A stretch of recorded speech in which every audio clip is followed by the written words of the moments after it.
Por que a Bíblia está sendo sempre atualizada? Vamos entender o que é a Bíblia está sendo atualizada. Lembra que eu falei sobre a importância da antiguidade dos textos? E lembre-se, pensa o seguinte, o apóstolo Paulo escreve uma carta para a igreja de Éfeso, da cidade de Éfeso. Ele escreveu uma carta.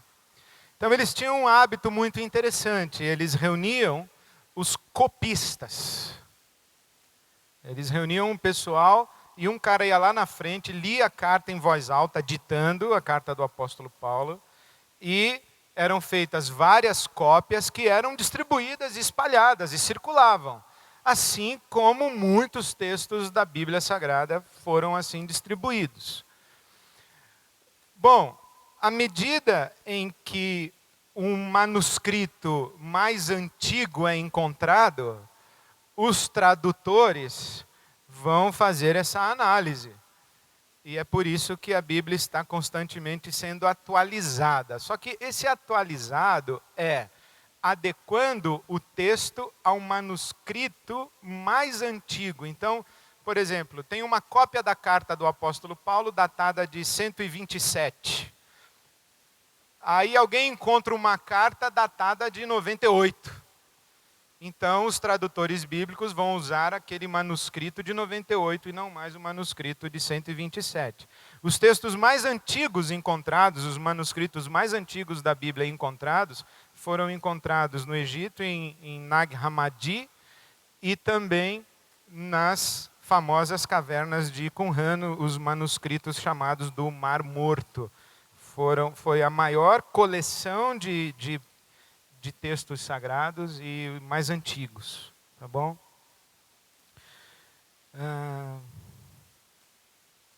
Qual é a melhor tradução? Bom, eu não me considero a melhor pessoa para responder. Eu não sou um biblista. Eu sou que nem aquele cara que foi fazer entrevista lá de emprego, sabe qual? Foi fazer uma entrevista de emprego e o entrevistador falou: o senhor fala quantas línguas? Eu falo todas, menos grego. Todas. Todas menos grego. Todas. Até japonês? Não, japonês para mim é grego. Então, eu sou que nem esse cara. Então, eu não sou a melhor pessoa para dizer para você qual a melhor tradução, mas no púlpito da IBAB eu uso a Nova Versão Internacional. E para estudar, eu uso a Bíblia de Jerusalém, que é a Bíblia católica, e inclusive tem os textos chamados e conhecidos e considerados por nós protestantes como apócrifos. A canonização utilizada na Igreja Católica, então, tem alguma coisa a ver com o cânon bíblico? A canonização dos santos, é isso? Canonizar um santo? É isso? Não tem nada a ver. É porque cânon quer dizer isso, régua, critério, regra. Então, o cânon bíblico tem a ver com isso. Critérios usados para definir os livros sagrados. A canonização dos santos é outra coisa. Na biografia do Billy Graham, ele menciona que ao descobrir algumas incorreções de algumas traduções da Bíblia Sagrada, teve sua fé abalada. Como podemos ter convicção de que a tradução da Bíblia atualmente em português está fidedigna às versões originais? Não podemos ter, muito provavelmente tem um monte de coisa errada mesmo na tradução.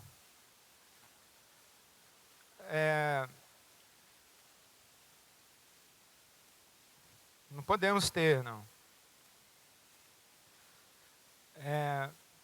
Inclusive, na língua grega, por exemplo, uma letra faz diferença. Por exemplo, se eu escrevo em português, vamos dar um exemplo, partir com i, o tempo verbal é um. Se eu escrevo partir com y, o tempo verbal é outro. Só que na hora que o cara está ditando, ele ditou partir. Um copista fez com i, outro copista fez com y. Por isso que você encontra Romanos capítulo 5, você vai ler: justificados, pois, pela fé, temos paz com Deus. E outra tradução diz: tenhamos paz com Deus. Então é temos ou tenhamos? É uma letra lá na hora que o cara ditou. Então, pode ter certeza, se você quiser procurar incorreções na Bíblia, você vai achar um monte, mas você não vai achar na Bíblia uma incorreção que desmonte a harmonia da lógica interna da Bíblia. Isso é que é importante, pelo menos na minha opinião. Porque Deus, Criador do universo, se revelando através de moral e da natureza, precisou se revelar através de um povo e de uma nação, delimitando-se a dizer-se ser o Deus de Israel, sendo Ele o Criador do universo. Bom, a teologia vai dizer que a revelação moral e natural não seriam suficientes para o conhecimento da identidade desse Deus e do caráter pessoal desse Deus. Da mesma forma que você pode olhar para um prédio e dizer assim: isso é de Niemeyer. Mas você não conhece o Niemeyer olhando os prédios do Niemeyer. Você tem que se encontrar pessoalmente com o Niemeyer para conhecer Oscar Niemeyer. Então, se Deus deixasse a revelação de si mesmo apenas na natureza e na consciência moral, ele poderia ser intuído como divindade, como de fato é, mas ele não poderia ser conhecido como identidade. O livro de Macabeus não seria um livro de teor histórico por apresentar um contexto das revelações de Daniel. Sim, os livros apócrifos são considerados, mesmo pela tradição protestante, como livros de valor histórico, mas não são considerados livros inspirados por Deus e que contêm um conteúdo da revelação de Deus. Quem é o guardião dos escritos bíblicos para preservar a confiabilidade e garantir que nenhuma vírgula seja removida? Deus. Posso identificar algum outro manuscrito como palavra revelada de Deus que não a Bíblia? A saber, o livro de Mórmon, livros devocionais. Se Deus inspirou os autores da Bíblia, também não inspirou esses? A teologia faz uma diferença entre... primeiro, quando você encontrar um livro que o sujeito que escreveu disse que foi um espírito que deu para ele aquele livro, a sugestão que eu lhe faço é: não acredite no livro. Pode até ser que um espírito deu o livro para ele escrever, mas esse livro,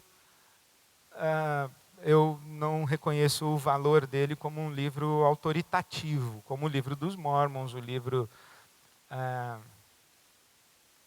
da Ellen White, por exemplo, né? Então, agora, a teologia faz uma diferença entre a inspiração do Espírito Santo e a iluminação do Espírito Santo. Então, a teologia vai dizer que os livros inspirados estão aqui na Bíblia e que o Espírito de Deus ilumina o entendimento humano para compreender e discernir os livros inspirados. Então, por isso, quando você gosta de uma coisa que eu falo no domingo, você fala: pastor, você estava iluminado hoje, está certo. Mas se você falar: estava inspirado hoje, não, está errado. Entendeu a diferença? Teologicamente falando. Entendeu? Inspiração só aqui. Qualquer outra coisa que se diga na tentativa de interpretar a Bíblia Sagrada, a gente na teologia chama de iluminação. Porque a primeira Bíblia foi escrita em Israel, teoricamente por judeus que não creem em Jesus Cristo.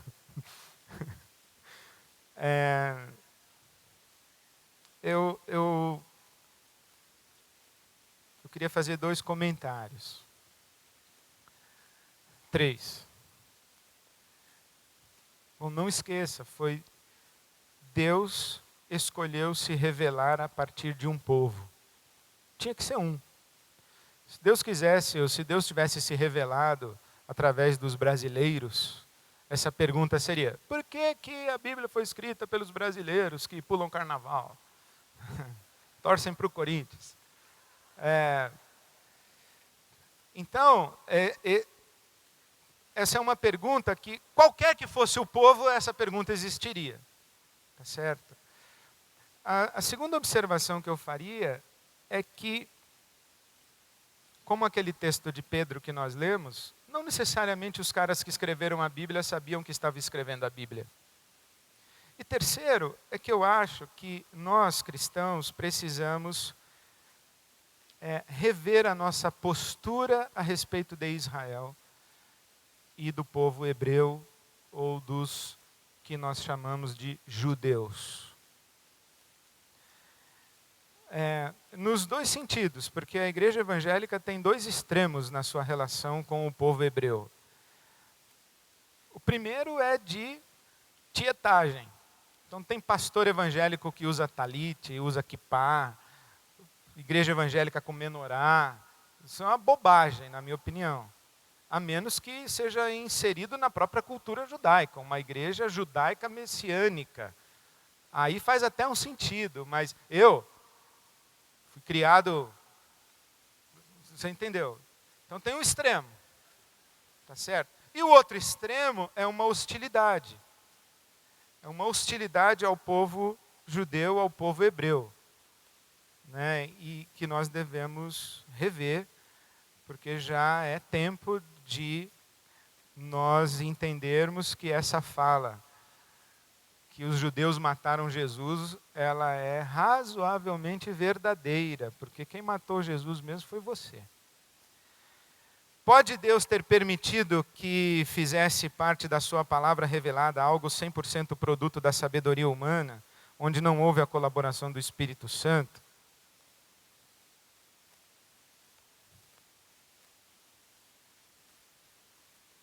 Por definição do conceito de inspiração, revelação, e por definição do conceito de autoridade, não. Se nós dizemos que a Bíblia foi inspirada por Deus, não. Mas é só opinião. Gostaria de saber o que significa Pai, Filho e Espírito Santo. Meu Deus. Trindade tem que ser um outro seminário de um ano inteiro, tá bom? Sobre essa aqui, sabedoria humana, etc., lembre-se que às vezes o apóstolo Paulo usa a expressão digo eu, não o Senhor. Lembra disso? Digo eu, não o Senhor. Ele está dizendo, olha, isso é minha opinião, mas está lá na Bíblia. Então talvez seja aí uma brechinha para a sua perguntinha. A Bíblia diz que Deus é Espírito e nunca pode ser visto. Então quando Deus aparece no Velho Testamento, é Ele, Jesus, o Filho, quem aparece. Essa é a ideia. Por isso que é a teofania, são as aparições de Jesus no Velho Testamento. Essa é a ideia. Gostaria de saber por que na Bíblia protestante os 7 livros da Septuaginta não foram considerados ou incluídos. Em que seu conteúdo diverge dos outros 66 livros? Olha, essa é uma pergunta muito interessante que eu precisaria pesquisar um pouquinho mais para responder. Mas a razão principal que Lutero deixou de fora os 7 livros da Septuaginta é que eles não faziam parte da Bíblia hebraica, da comunidade judaica palestina do primeiro século. Foram inclusões posteriores e que a comunidade judaica não acolheu. A comunidade judaica palestinense original. Somente a comunidade judaica que chegou no mundo grego, ou no mundo dos goi. Entendeu? Então foi por isso que o Lutero deixou de fora. É que a comunidade judaica palestinense não acolheu esses livros. Nos demais livros sagrados do mundo pode haver palavra de Deus? Olha, honestamente, eu acho que pode. Eu acredito que Deus mostra a sua face nas culturas.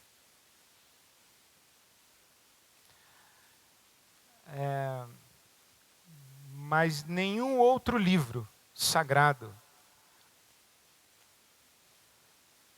pode, de acordo com a nossa convicção cristã, ser chamado de palavra de Deus. Essa pergunta poderia ser formulada de uma outra maneira. Deus só fala na Bíblia? A minha resposta seria não. Mas, ao mesmo tempo, a minha resposta seria que é a Bíblia o critério para nós ouvirmos Deus falar fora dela. Hoje em dia, tem muita igreja comemorando as festas bíblicas, está certo? A Igreja Batista de Água Branca não comemora nenhuma festa senão o batismo e a ceia. E algumas pagãs aí, como o Natal.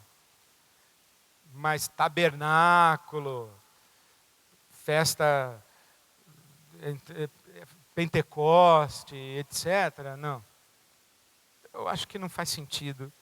Faz sentido dentro da cultura judaica, mas para nós cristãos, as duas únicas festas instituídas por Jesus foram o batismo nas águas e a Eucaristia, ou a partilha do pão e do vinho na comunhão.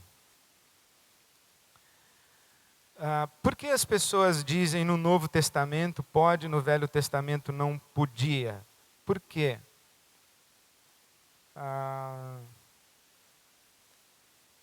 Estou tentando lembrar aqui de alguma coisa que pode no Novo e que no Velho não podia.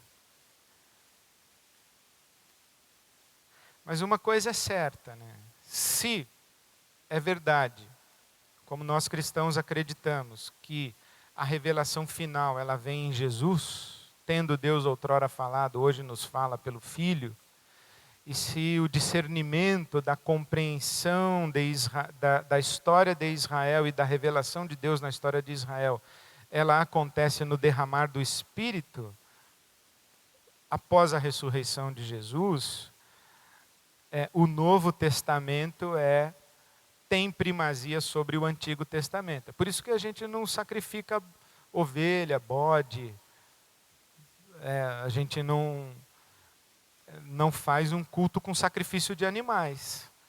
Porque o Novo Testamento diz para nós que o sacrifício de Jesus foi feito de uma vez para sempre e que a aliança celebrada em Jesus torna caduca, essa é a expressão do livro de Hebreus, a aliança celebrada em Moisés. Então, o Novo Testamento tem primazia.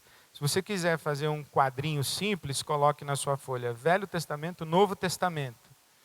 Toda vez que um disser sim e outro não, ou um disser não e outro sim, vale a coluna do Novo Testamento, entendeu? Que é autoritativa para nós que somos cristãos. Se nós fôssemos judeus, nós fôssemos adeptos da religião judaica, praticássemos o judaísmo, nós não teríamos o Novo Testamento. Nós somos cristãos, então o Novo Testamento para nós tem a primazia. Eram essas as perguntas, eu só fiquei devendo, se eu bem me recordo, a pergunta sobre a Trindade, que também eu gostaria, e quem me dera, ao menos uma vez, entender como um só Deus ao mesmo tempo é três. Essa frase que eu vou usar agora, ela é uma frase assim que eu uso bastante, porque me livra de muita situação. Mas ela é verdadeira, eu acredito. É uma frase de Tertuliano, falada por ele no século III. Ele diz assim: eu creio porque é absurdo. Se não fosse absurdo, eu entenderia. Como eu não entendo, eu creio. Eu tomo como verdadeiro e organizo a minha vida a partir dessa opção de fé. Eu creio porque é absurdo. A Trindade é um dos absurdos. E se a gente quiser levar ao extremo, Deus é um absurdo. Ele não cabe na nossa cabeça. Deus não cabe na nossa cabeça. Quanto mais a Trindade. 3 pessoas que são um Deus só. Então, eu creio porque é absurdo. Tertuliano. Muito obrigado, senhores. Que Deus nos leve na sua graça e na sua paz. Amém.